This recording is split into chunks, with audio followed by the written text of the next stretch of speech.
Assalamualaikum warahmatullahi wabarakatuh. Selamat pagi. Semoga kita selalu diberikan kesehatan dan perlindungan oleh Allah Subhanahu wa taala. Oke, alhamdulillah kita bisa bertemu lagi dalam pelajaran biologi.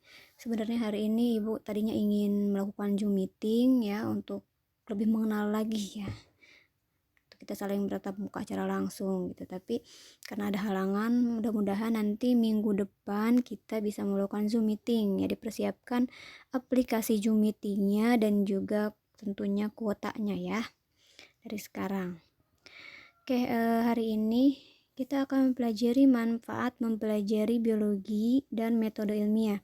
Kayak minggu kemarin kita sudah membahas tentang ruang lingkup biologi ya, objek-objek kajian biologi, apa saja yang dikaji dalam biologi itu banyak sekali ya, dimulai dari tingkatan yang paling kecil sampai tingkatan yang paling tinggi, dimulai dari molekul sampai ke biom atau biosfer. Terus kemarin juga kita sudah mempelajari cabang-cabang ilmu biologi ya. Ada banyak sekali cabang-cabang ilmu biologi, misalkan virologi itu ya ilmu yang belajar tentang virus ya, ada zoologi khusus untuk mempelajari hewan, ada botani ilmu yang khusus untuk mempelajari tumbuhan dan lain-lainnya gitu. Nah, sekarang kita akan belajar tentang manfaat mempelajari biologi dan metode ilmiahnya. Kayak apa sih manfaat mempelajari biologi? Biologi itu sangat luas sekali ya, karena biologi itu merupakan mempelajari tentang makhluk hidup. Berarti manfaatnya juga sangat luas. Nah, manfaat yang pertama adalah manfaat bagi diri sendiri ya. Yang pertama, dapat membantu mengenal dirinya sebagai makhluk hidup dan membantu mengenal lingkungannya ya, seperti yang Ibu bilang tadi, biologi itu kan mempelajari makhluk hidup ya. Nah, manusia sebagai makhluk hidup, tentunya jika kita belajar biologi dapat mengenal diri kita sendiri ya, dan bisa membantu mengenal lingkungannya tentunya. Terus yang kedua, memiliki pemahaman yang lebih dalam tentang dirinya sendiri sehingga dapat digunakan sebagai dasar untuk peningkatan kualitas hidupnya. Nah, setiap orang itu memiliki batas intolerannya yang berbeda-beda ya. Contohnya misalkan ada orang yang memiliki alergi debu misalkan ya. Nah, orang tersebut misalkan tidak bisa kena debu sedikit langsung bersin-bersin, atau misalkan nggak bisa alergi udang misalkan ya, makan udang sedikit langsung misalkan sesak nafas. Nah, itu contoh pemahaman yang dalam terhadap diri sendiri ya. Jadi dengan mengenal dirinya, oh saya alergi udang, nah berarti tidak boleh makan udang gitu ya. Kalau makan udang tahu akibatnya seperti apa gitu ya, akan merugikan diri sendiri. Oke, selanjutnya yang ketiga, memiliki pengetahuan untuk pemanfaatan sumber daya alam hayati bagi pemenuhan kebutuhan manusia secara optimal. Nah, manusia kan selain mempelajari dirinya sendiri juga mempelajari makhluk hidup yang lainnya ya, hewan, mempelajari tumbuhan. Nah, dengan pengetahuannya ya manusia bisa memanfaatkan sumber daya alam hayati dengan sebaik-baiknya, dengan optimal gitu ya. Oke, tadi manfaat bagi diri sendiri, sekarang manfaat bagi lingkungan. Yang pertama, sebagai pengetahuan dasar untuk memelihara kualitas dan kelestarian lingkungan.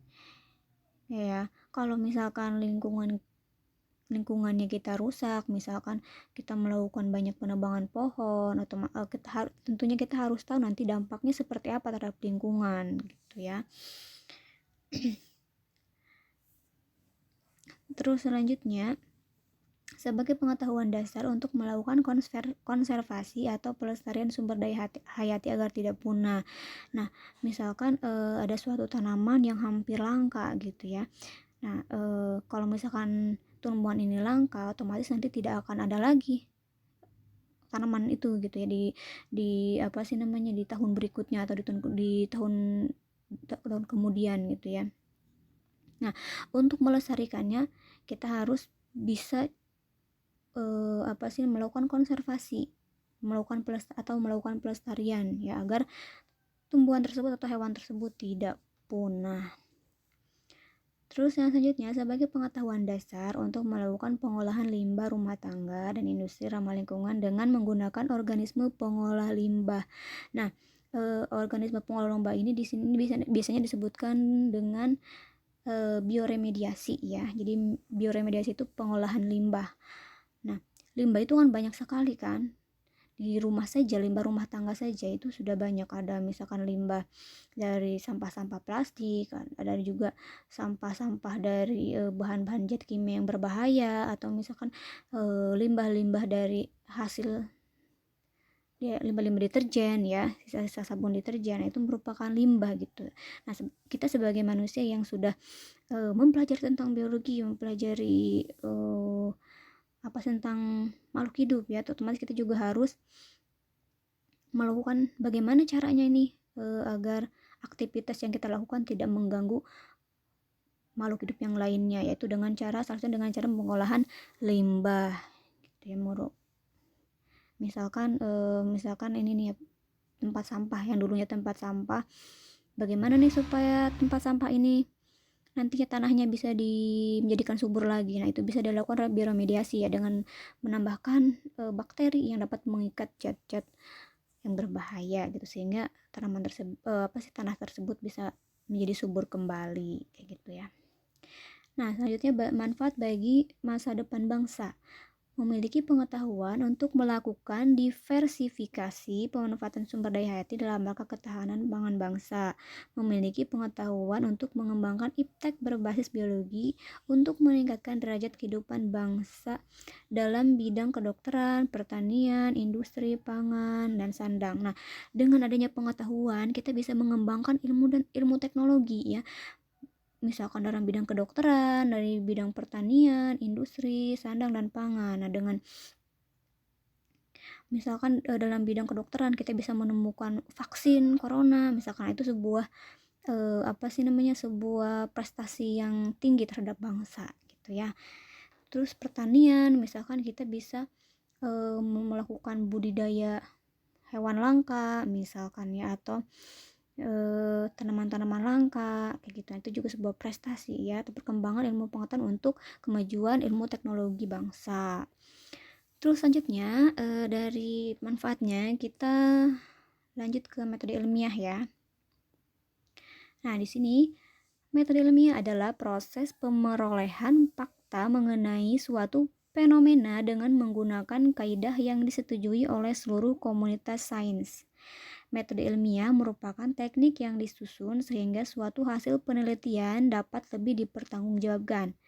Dengan adanya metode ilmiah, kita dapat mengetahui kebenaran mengenai fenomena alam yang akan membukakan mata kita terhadap keagungan Tuhan Sang Maha Pencipta.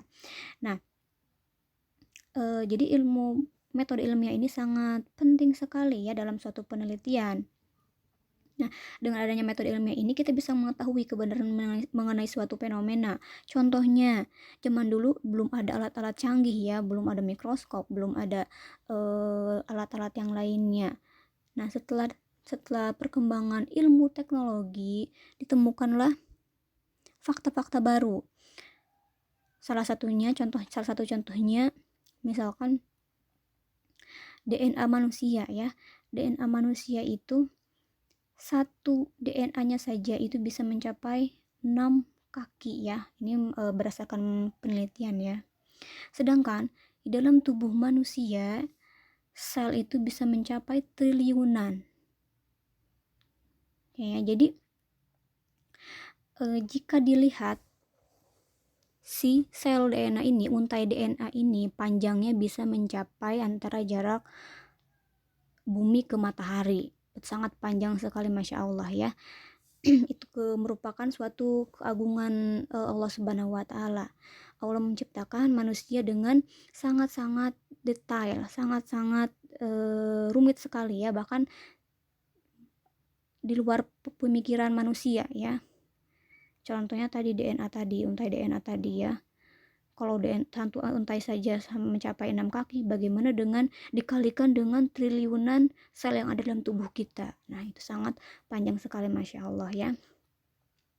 Oke, selanjutnya di sini dalam Metode ilmiah itu ada beberapa langkah atau tahapan ya. Yang pertama nanti kita akan belajar tentang mengidentifikasi masalah. Jadi metode ilmiah tahap yang pertama itu mengidentifikasi masalah, selanjutnya membuat hipotesis, merancang percobaan, mengolah data pengamatan, membuat kesimpulan, mengkomunikasikan hasil pengetahuan.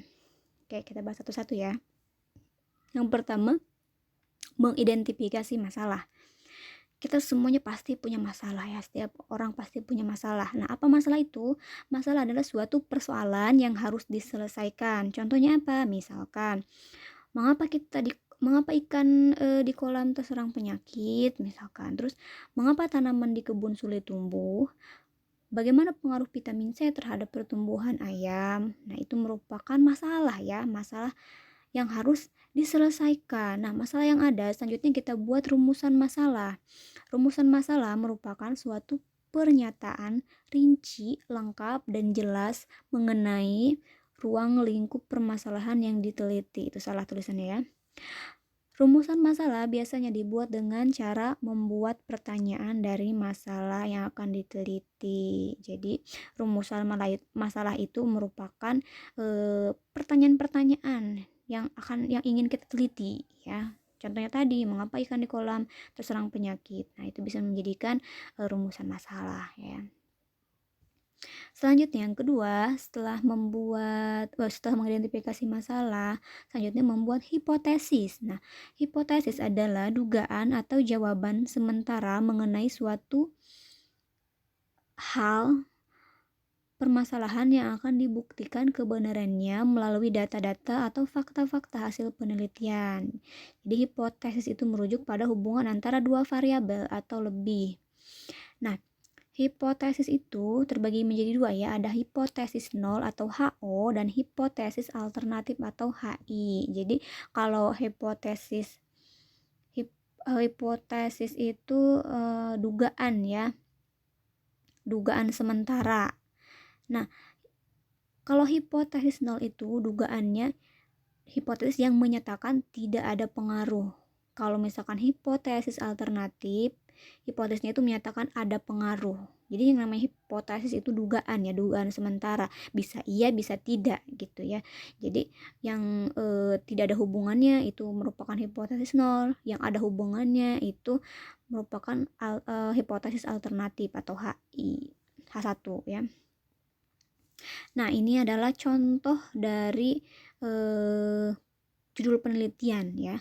Judul penelitiannya adalah pengaruh pemberian dosis vitamin C terhadap pertumbuhan ayam. Misalkan kalian ingin melakukan suatu penelitian ya tentang pemberian dosis vitamin C terhadap pertumbuhan anak ayam. Nah, hipotesis nolnya itu seperti apa? Berarti tidak ya, karena hipotesis nol itu tidak ada pengaruh. Tidak ada pengaruh pemberian dosis vitamin C terhadap pertumbuhan anak ayam. Sedangkan hipotesis yaitu salah ya, ini yang kedua hipotesis alternatif atau H1.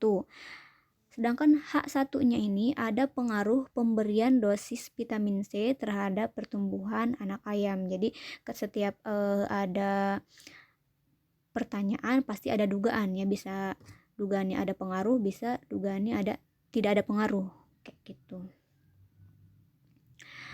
Nah, selanjutnya setelah kita membuat hipotesis atau dugaan sementara, kita merancang percobaan. Ada beberapa hal yang perlu diketahui dan diperhatikan dalam melakukan percobaan, yaitu yang pertama, lokasi penelitian ya. Dalam merancang percobaan kita harus tahu dulu lokasinya di mana, apakah di lab ya. Mungkin kalau misalkan penelitian terhadap bakteri, nah itu bisa dilakukan di laboratorium. Kalau misalkan penelitian terhadap tanaman, nah berarti bisa dilakukan di kebun ya. Kalau misalkan penelitiannya tentang hewan atau tumbuhannya di sawah, ya berarti di sawah ya gitu. Kalau misalkan tumbuhan yang sangat langka misalkan, nah bisa di tempat atau di rumah kaca gitu tempatnya ya. Terus ada juga alat dan bahan yang digunakan. Alat yang digunakannya apa saja gitu ya. Selanjutnya metode kerja meliputi persiapan bahan dan alat, pelaksanaan percobaan serta pengamatan yang dilakukan. Metode kerja ini ya persiapan alatnya seperti apa saja yang akan digunakan nantinya, bagaimana cara menggunakan alatnya misalkan ya, terus dalam pelaksanaan percobaannya seperti apa, nanti dijelaskan dalam step-step langkah kerjanya gitu. Terus yang selanjutnya ada unit percobaan, misalkan menggunakan apa nih percobaannya, apa menggunakan pot atau polybag atau petak sawah, akuarium atau hewan dan tanaman. Yang selanjutnya yaitu perlakuan ya. Perlakuan adalah sesuatu yang ingin dilihat pengaruhnya. Misalkan tadi judulnya pengaruh pemberian dosis vitamin C terhadap pertumbuhan anak ayam. Nah, seberapa banyak dosis yang dilakukan pada anak ayam? Misalkan 2 mg, 4 mg, 6 mg, dan 8 mg. Jadi perlakuan itu ya misalkan dari contohnya ini ya kan di sini pengaruh pemberian dosis. Nah, berarti maksud perlakuan di sini adalah dosis yang digunakannya berapa gitu ya, apakah 2 mg, apa 4, apa 6 mg, apa 8 mg, kayak gitu ya. Terus yang selanjutnya adalah variabel. Variabel di sini adalah suatu kondisi yang dikenakan dan dikontrol atau diamati perubahannya pada sekelompok objek penelitian. Misalkan contohnya tetap judul penelitian yang tadi, pengaruh pemberian dosis vitamin C terhadap pertumbuhan anak ayam. Nah, variabel ini terbagi menjadi 3 ya, ada variabel bebas, ada variabel terikat, dan ada variabel kontrol. Nah, berdasarkan judul penelitian tadi, kita tentukan yang mana variabel bebasnya. Variabel bebasnya adalah pemberian dosisnya, karena bebas ya, mau dikasih dosis misalkan kita melakukan perlakuan, ada 4 perlakuan, ada ulangan misalkan ya, ada pengulangan 4 kali pengulangan misalkan. Nah, 4 pengulangan itu akan diberikan dosis berapa, dosis vitamin berapa atau tadi contohnya ya, misal pemberian dosis dengan 2 mg, yang satu 2 mg, yang satunya lagi 4 mg, yang satunya lagi 6 mg gitu ya. Itu merupakan variabel bebas atau contohnya pemberian dosisnya berapa. Nah, terus yang selanjutnya adalah variabel terikat. Variabel terikat ini pertumbuhan anak ayam. Contohnya ya. Terus variabel kontrol. Nah, variabel kontrol itu adalah anak ayam yang tidak diberikan dosis vitamin. Dan variabel kontrol ini yang tidak diberikan dosis sama sekali ya. Jadi sebagai pembanding antara yang diberikan perlakuan sama yang tidak diberikan perlakuan gitu. Terus yang selanjutnya adalah pengulangan, banyaknya objek atau ulangan yang harus diambil untuk sebuah penelitian. Oke, di sini ya, contohnya pengulangan banyak objek atau ulangan yang harus diambil untuk sebuah penelitian. Nah, di sini ada 4, berarti di sini ada 4 pengulangan ya. Yang pertama, tanpa dosis vitamin C itu merupakan variabel kontrol. Sedangkan yang pot yang ketiga ini merupakan variabel bebas. Yang pot pertama diberikan dosis 2 mg vitamin C, yang pot kedua diberikan 4 mg vitamin C, yang pot ketiga diberikan 6 mg vitamin C. Nah, yang maksud pengulangan di sini, jadi setiap pot ini semuanya kan ada 4 pot ya. Yang satu variabel kontrol yang tidak diberikan dosis. Nah, yang variabel bebasnya itu yang ketiganya ini yang diberikan perlakuan atau yang diberikan dosis ya, sebagai variabel bebas. Nah, masing-masing ulangan, keempat ulangan itu harus diberikan objek. Misalkan di sini kan objeknya anak ayam ya.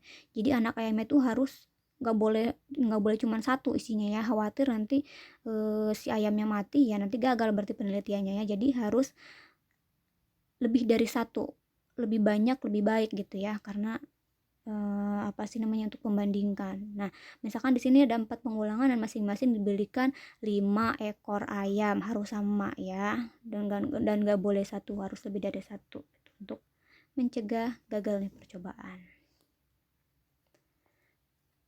Nah, selanjutnya di sini ada pengamatan. Pengamatan merupakan kegiatan untuk mengumpulkan data yang digunakan untuk menguji hipotesis. Data dibedakan menjadi data kuantitatif dan data kualitatif. Nah, tadi kan kita sudah melakukan hipotesis atau dugaan sementara. Itu kan masih menduga-duga hasilnya ya, bisa ada pengaruhnya, bisa tidak ada pengaruhnya. Nah, untuk membuktikannya, kita lakukan pengamatan ya. Pengamatan itu ada pengamatan kuantitatif, ada pengamatan kualitatif ya. Kalau pengamatan kuantitatif itu ya dengan merupakan data yang berupa angka.